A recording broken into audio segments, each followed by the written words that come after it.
Good morning. Today our topic is to name a star after his fiancée.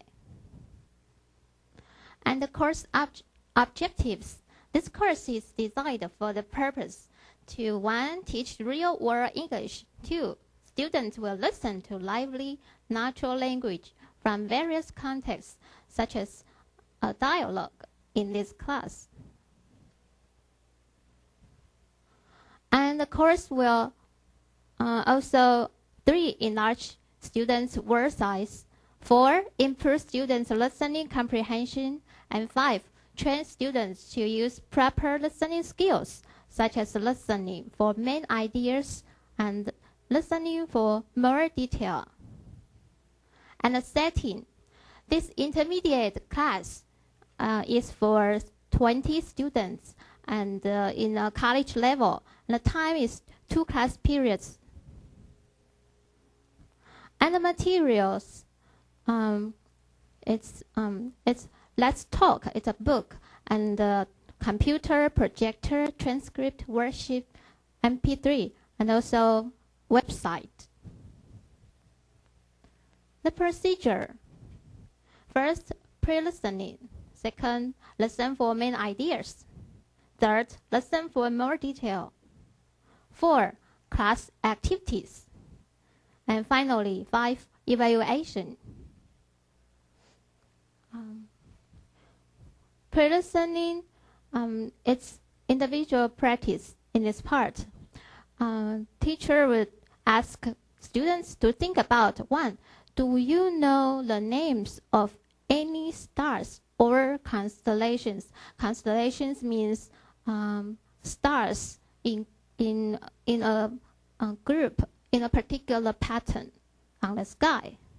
And the second, teacher would ask students, how do you think those stars and constellations got their names? And teacher would offer students transcript and that students to read the transcript quickly and at the same time listen to the sound file.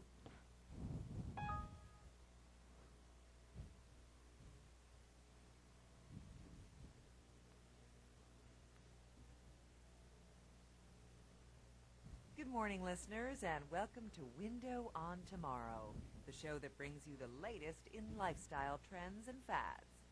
Today, we are talking to a young man who had a heavenly idea for honoring the angel in his life. On the recent occasion of his fiancée's birthday, he gave her a very special gift, and he is here today to tell us more about it. Adam Richards, welcome to the show. Thank you, Erica. It is a pleasure to be here. Exactly what did you buy for your fiancée's birthday? As you mentioned in your introduction, it was a heavenly gift fit for an angel. I named a star after her. Tell us how you do that. Can you just go out on a clear night and choose a star and give it a name? No, it isn't that easy. After all, most of the stars that we can see with the naked eye were named long ago, usually more than once, as different cultures gave them different names. So if you didn't name one of those stars I see in the night sky, which one did you name? One you've never seen and are unlikely to see unless you own a very powerful telescope. You see, every year, every day really, astronomers are discovering new stars. Telescopes become more powerful every year, and there are literally hundreds of thousands of stars, an infinite number, I suppose. Though I've heard the number of stars currently visible is approximately 18 million. And each of those stars needs a name. One of them is now called Rebecca Ann. Let me see if I have this straight. Right now, as we speak, somewhere overhead there is a star named Rebecca Ann? Rebecca Ann Wilson, to be exact. Soon to be Rebecca Ann Richards. You say you named the star, but you can't exactly put a name tag on it, or a sign, or something like that. So how did you accomplish this? There is an organization called the International Star Registry that was founded in 1979, and they record the name you choose and provide you with the star. You get the precise information telling you where the star is in the sky. These are called telescopic coordinates, and a sky chart with your star circled for easy identification. I also found the booklet they provided on astronomy really helpful. Good morning, listeners.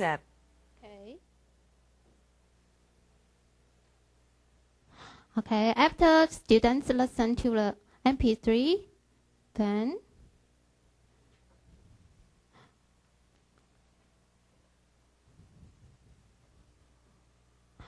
here comes the pair work. Students would practice answering the question for main idea, such as one, Eric is interviewing Adam Richards because the answer is C, recently named a star after his fiancée in honor of her birthday. And also students will listen for more detail and answer the questions, such as, according to Adam, most of the stars we can see with the naked eye.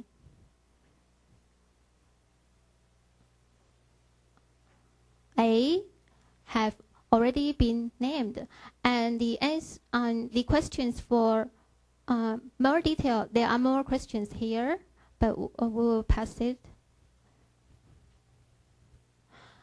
And next is class activity. It's a group work. Activity 1. Now, because there are 20 students in a class, so students are divided into 4 groups, and each group is in charge of 1/4 of the script.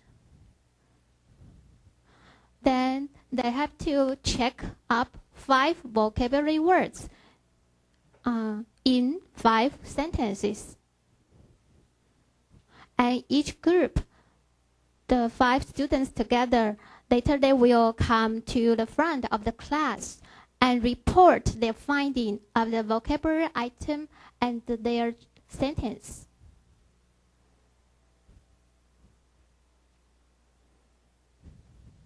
This is for group 1, and this is their 1/4 of the script. And this is group 2's script. Group 3's script. And the group 4's 1/4 of the script.